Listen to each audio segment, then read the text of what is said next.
Welcome back. We are back in the lab with a new video, and today we're going to go over an exciting topic, and that's Facebook pixel creation, and we're going to work with funnel events today. And that may sound like Chinese for you right now, but that's okay. If you are Chinese, I'm sorry. But I'm going to go through and explain. I'm making a video series showing you how to create Facebook ads, how to create a chatbot, how to marry them together so that you can get qualified leads for your business today. And qualify leads while you sleep and get good leads while you sleep to increase revenue in your business. So thank you for coming. If you're new to the channel, my name is Justin. I run a company called LeadBrain. It's a full-scale digital marketing company, and we do automations and consultations for small businesses all across the country. And so if you're joining us for the first time, welcome. Take a look at the playlist. There's about 8 other videos. We're at video 9 today. It's about a 10, 11 part series where I'm going to show you how to create leads. I'm going to leave no stone unturned. My goal is to show you click by click tutorial style how to do this so you can do it for your business. What I've realized is that as a small business myself, sometimes I can't afford to hire a marketing agency. Sometimes they cost $15,000. I talked to somebody just recently and they charge $2,000 a month for marketing services, and they're probably worth every penny, but some of us small businesses just don't have it. So hopefully with the content in this series, you'll be able to do it yourself. Big disclaimer. I tell people in every video, and they're sick of me hearing it, watch these videos through and through. Try to watch it without distraction so that you can go through and you don't miss a single thing. This is highly technical. It's not hard. There's no code required or anything. But if you miss one checkbox or you forget to configure one value, it can cause a lot of frustration, especially if you're trying to troubleshoot this and you don't really understand the stuff. You have to go all the way back and try to find the part where I explain a certain small detail that you missed. So watch these through and through. If you are distracted, just make sure you're watching it while you're following along. Like, share, subscribe, all that goodness. Let's hop right into it. So first things first, what is a pixel, right? Some of you guys may know what it is already, but in its simplest terms, as I understand it, as I can explain it, it's a piece of code that Facebook provides you to put on your website or put in your CRM, our database, HighLevel in this instance, to tell Facebook what your users are up to, what your leads are up to, what your clients are up to. So if somebody lands on your page, something gets reported back to Facebook using that code saying, hey, this person landed on the page, and there's this data. It's not necessarily like their name, phone number, and email that gets sent back all the time to Facebook, but maybe there's like these little indicators, these like click IDs or metadata that gets sent back to Facebook, and Facebook has a ton of data points, and they can say, hey, we think we know who this person is, and they're a buyer, so we can present ads in front of them. It's a way to give Facebook insight into your business operations so that if you choose to advertise, they can advertise to the right audience. Now, we aren't really going to use it in the sense of the website here in this context of this video. Now, if you do own a website and you don't have a pixel installed, if you ask your developer, hey, do I have a Facebook pixel installed on my website? And they say no, and you plan to do any sort of digital marketing, you're wrong. And you need to figure that out. I have another video where I talk about pixel stuff and conversion API stuff, which we'll get to in a second, but I don't have a video showing you how to set up the pixel on your website. But there's tons of content here on YouTube. Go ahead and search for it. Get that pixel on your website as soon as possible. The best day for you to have that was yesterday, so do it now. Now, what's the conversions API? Well, the conversions API is the same thing as the pixel on your website. Instead, it's not on your website. It's in your CRM. In this case, GoHighLevel or LeadBrain. If you're new to the channel, I run a company called LeadBrain, and GoHighLevel, I just white label that, right? So it's anytime I say LeadBrain, I mean GoHighLevel. And if you don't know what GoHighLevel is, go in the link in the description. There's a link there for a free 14-day free trial. I'm not trying to sell you anything, but it's an extremely powerful system that enables you to capture your leads, nurture your leads, close the sales. So conversions API, instead of your website, it's in your database. And anytime something happens, I made a video on automation workflows and triggers and actions. We're going to configure some today. Anytime a certain lead goes from one stage to another, like let's say new lead to qualified lead, we're going to send a signal back to Facebook and say, hey, John Doe is a qualified lead. And later on, we could tell Facebook, hey, go find me more people like John Doe, more qualified leads, right? We can optimize based on that stage. Now, I kind of just went into why we're doing this, right? Now, one thing I want to cover is this isn't required, but it's highly recommended. It's best practice. If you don't like wasting money, if you don't like getting crappy leads, then you should learn how to configure this pixel. And I'm going to show you how to do it very simply here in a second. Because we are using Facebook lead forms, and in the next video I'm going to show you how to create these ads or how I create these ads, and I use Facebook lead forms, and we created a Facebook lead form in video 5, because we're using it, technically we don't need to configure a Facebook pixel. And a lot of agencies don't configure Facebook pixels because it's an extra step. It's an extra data set for them to manage. And so because they're using lead forms and it's not required, they just don't do it. But that's at the detriment to you, your system, and your long-term ad spend. So I highly recommend you do it. All right. Now, here we go. There's a few things that I'm going to show you today that aren't immediately beneficial to you. And what do I mean by that? If you're just starting out from scratch and you've never done this before, you're going to need to feed Facebook enough data for them to be able to optimize based on that data. And enough data I've seen in some accounts is like 200-300 leads before you can actually use this data. Now you might be saying to yourself, well, it's going to take me a year to get to 300 leads. Maybe true, but if you start in a year, then you start at zero. So you may as well start today. Start feeding Facebook this data so that eventually you can optimize based on this data. And this will make sense as we go into the configuration of this stuff. But these are just some screenshots of what you may see in the event viewer. I'll show you here in a second what that looks like. There's a few things, some resources that I include here at the bottom, and I'll send you this.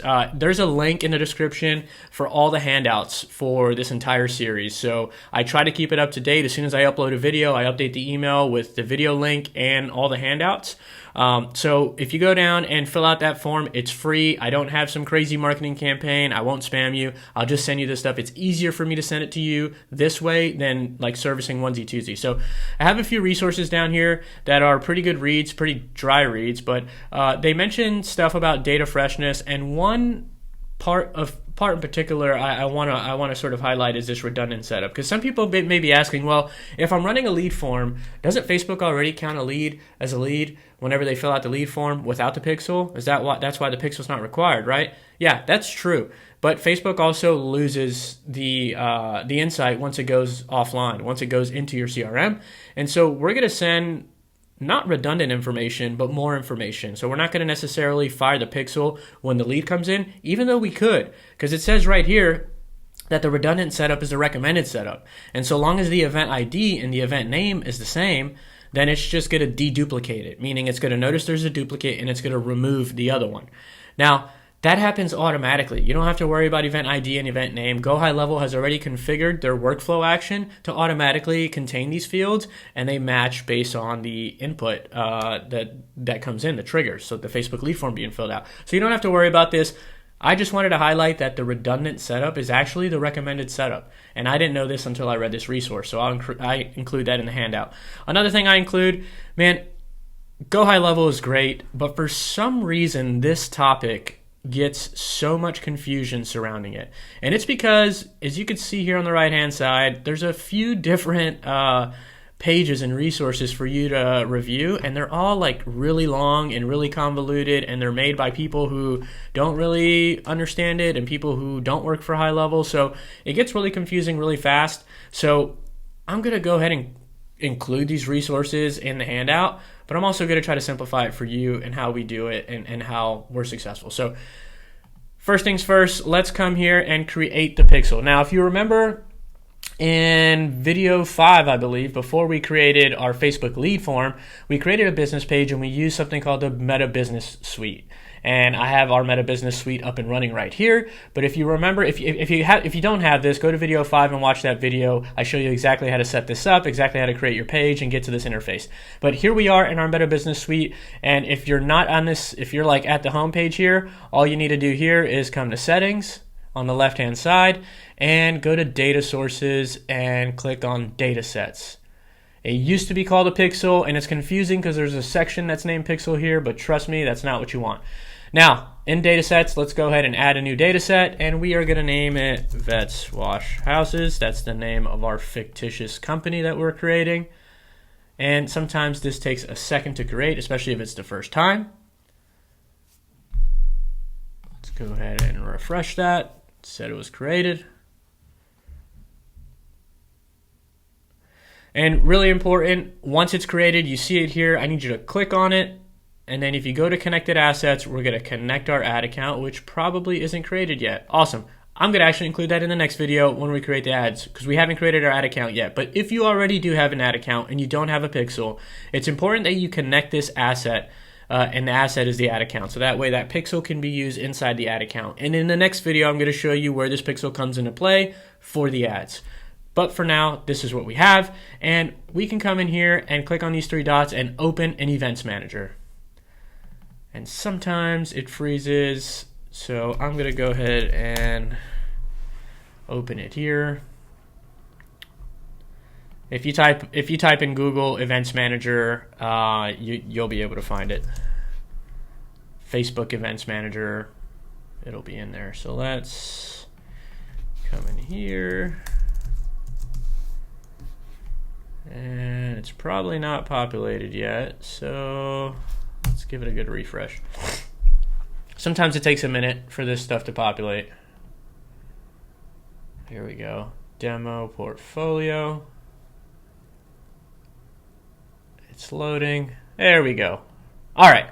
So we're in here, and there's a few things that we need to get from this. And the first thing is if we go to settings, we're going to want to copy our dataset ID or pixel ID, right? So let's copy that to clipboard. If you just click it, it'll copy.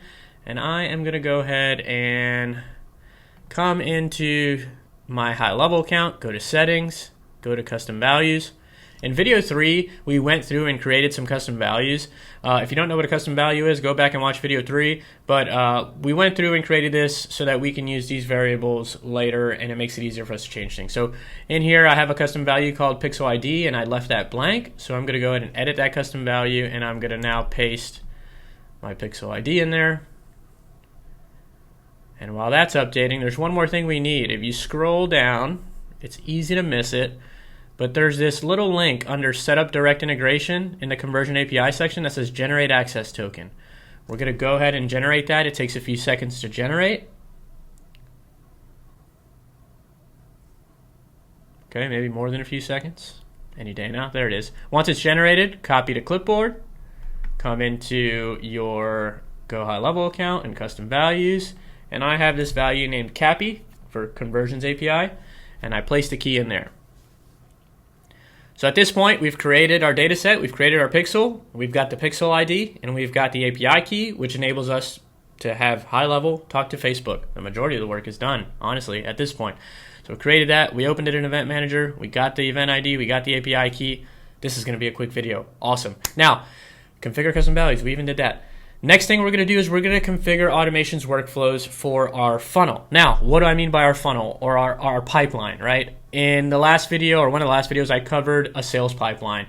And all a sales pipeline is a way for you to visualize your lead journey from a new lead all the way to close sale. And so we configured this sales pipeline, and we added some stages in our sales pipeline where when a new lead comes in, they'll fall in one of these many stages.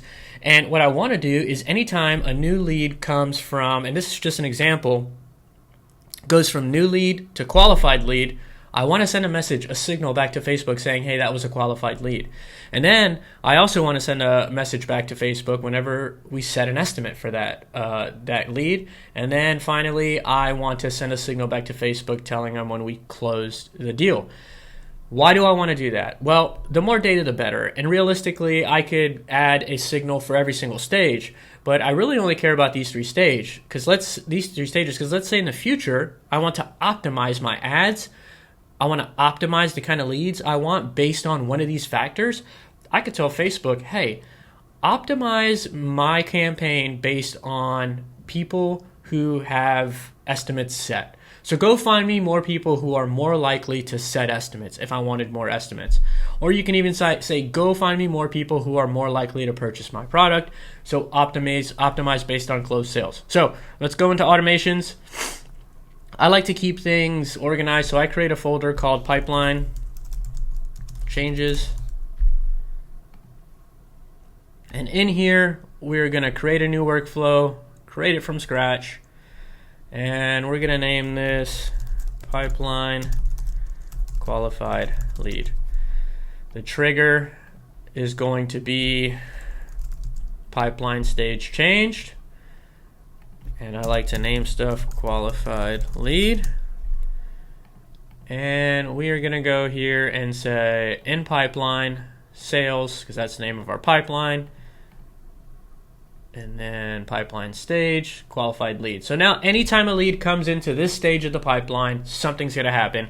And the one thing we want to happen at this point is we want a Facebook conversion API event to happen.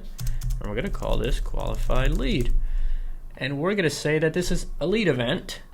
And the access token was that value we copied earlier, but we don't need to remember it because all we need to do is refer to the CAPI custom value that we created. See how easy that is. And in the future, if you change it, you don't have to change it in all these workflows. You just change it in that one spot in the settings, custom values, right?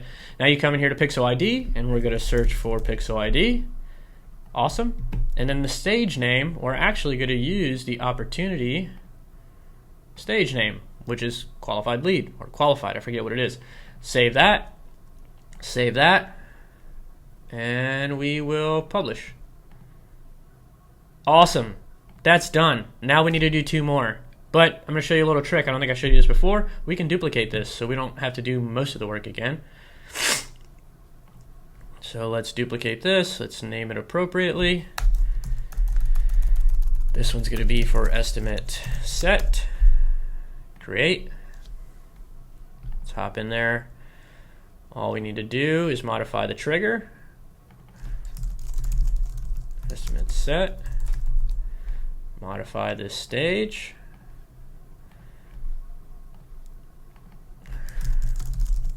Estimate set. And publish it. Now, if you didn't pick up on a pretty obvious thing already, you can trigger any one of these actions based off that pipeline stage. So let's say you want to send your team member a notification or message or send an email or something based on what stage somebody's in, or a review request. Say you close a sale, you want to send a review request. You can do that in this workflow because the trigger is anytime a lead moves from one stage to this stage, do these things. So the opportunities are really endless. So let's go in and let's create our last workflow for a closed sale. And we are going to duplicate this workflow. Closed. We are going to create this. And then we're going to come in here. We're going to make sure we change this to closed.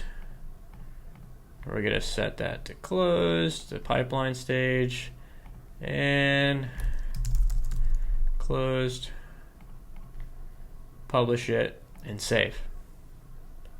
Guys, that is all we needed to do. Now, there are other more advanced ways to go into this. I'm not going to cover that in here. I wanted to keep this system simple and effective enough for anybody to understand this and for anybody to implement this. So if this was helpful, please like, comment, subscribe, share it with your friends. If there's any questions you may have, put it in the comments and I'll do my best to make some content around it. If you haven't opted in to the email link below, go ahead so I can send you these resources. I'm super excited to be teaching you this. I know this is powerful. The next video is going to be really, really good. So we're going to go over how I create Facebook ads. I think people are most excited about that. And if you haven't watched a video about how to create an AI chatbot, I highly recommend you watch that video because it's an hour long of me going A to Z how to create an AI chatbot using CloseBot.ai. It's very powerful, and some people charge thousands of dollars to build these bots, and I just showed you how to do it for free. So hopefully that's helpful. Have a nice day. Peace.